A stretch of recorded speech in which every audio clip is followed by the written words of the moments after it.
caída libre de los cuerpos. ¿Cuál es la definición de caída libre? Un cuerpo tiene una caída libre si desciende sobre la superficie de la Tierra y no sufre ninguna resistencia originada por el aire o cualquier otra sustancia. De manera práctica, cuando la resistencia del aire sobre los cuerpos es tan pequeña que se puede despreciar, es posible interpretar su movimiento como una caída libre.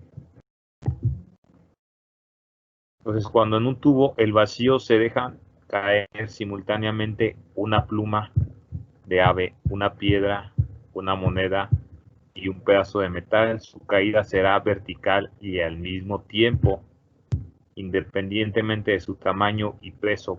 Por tanto, su movimiento es caída libre. Es decir, si dejan caer objetos en vacío, los objetos deben de caer al mismo tiempo debido a la ausencia de restricciones, es decir, debido al aire, a que no hay aire.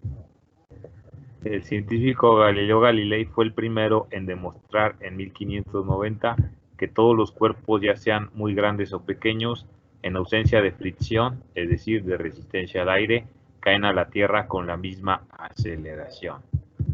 Entonces, Galileo fue el primer físico en efectuar experimentos para demostrar que la aceleración de la gravedad es una constante en la Tierra.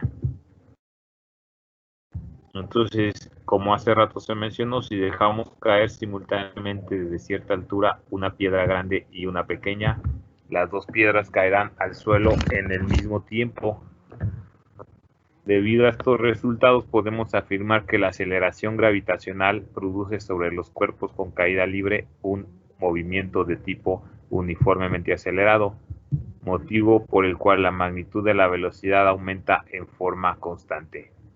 Mientras la aceleración permanece fija, la caída libre de los cuerpos es un ejemplo práctico de movimiento uniformemente acelerado. Entonces, si soltamos objetos desde una altura, vamos a ver que la velocidad va aumentando de manera proporcional respecto del tiempo. Entonces, como tenemos que el cambio de velocidad es proporcional al tiempo, vamos a tener una constante que resulta ser, en este caso, una aceleración debido a la gravedad. Entonces esa aceleración le vamos a llamar G.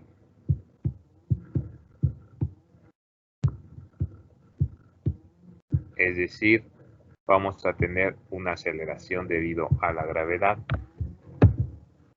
Aquí tenemos en la figura la fricción del aire es una razón por la que si soltamos una pluma no cae al suelo al mismo tiempo que una moneda.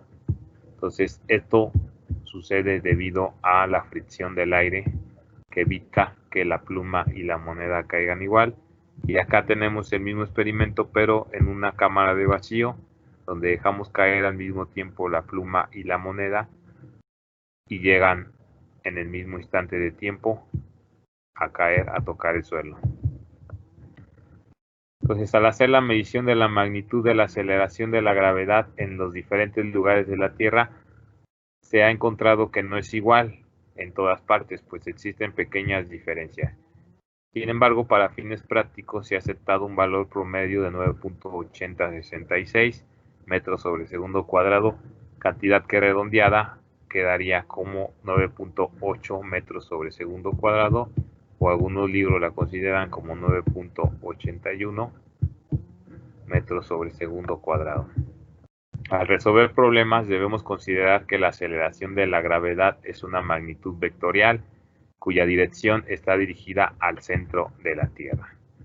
Entonces, la aceleración de la gravedad la podemos ver como un vector que se dirige hacia abajo, por eso va dirigido hacia el centro de la Tierra. Los vectores hacia arriba van a ser considerados positivos y los dirigidos hacia abajo van a ser considerados negativos.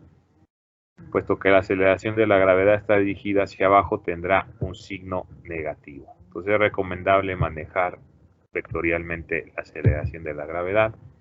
Se acostumbra a representar la aceleración de la gravedad con la letra G y para fines prácticos se le da un valor de G es igual a menos 9.8 metros sobre segundo cuadrado Para resolver problemas de caída libre se utilizan las mismas ecuaciones que se utilizan en el movimiento rectilíneo uniformemente acelerado o MRUA. Solamente que vamos a cambiar la literal de algunas variables. Por ejemplo, donde antes era la letra A para representar aceleración, ahora lo vamos a cambiar por G, que es la aceleración de la gravedad. Y la D, que era distancia, va a ser cambiada por H, que va a ser altura. Por lo tanto, las ecuaciones van a ser, entonces la primera es gravedad, es velocidad final menos velocidad inicial entre tiempo. La segunda es altura, es velocidad inicial por tiempo más un medio de aceleración de gravedad por tiempo al cuadrado. Y la tercera es velocidad final al cuadrado, es velocidad inicial al cuadrado más 2 veces gravedad por altura. Solamente que en caída libre se elimina todo lo referente a la velocidad inicial. Por lo tanto, esta nos quedaría gravedad es velocidad final entre tiempo. Y como la mayoría de las veces te piden velocidad final, podemos decir que velocidad final va a ser igual a gravedad por tiempo. Entonces, esta es la primera fórmula. Aquí la tenemos, velocidad final es gravedad por tiempo. La segunda va a quedar, que viene de esta, va a quedar altura es un medio de gravedad por tiempo al cuadrado, como la tenemos aquí.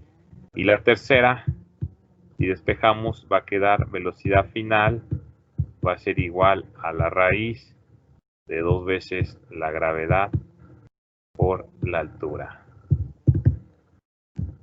Además que el tiempo en caer, si despejamos la segunda de altura es un medio de gravedad tiempo al cuadrado. Para encontrar el tiempo en caer es la raíz de 2 veces la gravedad, 2 veces la altura entre la gravedad.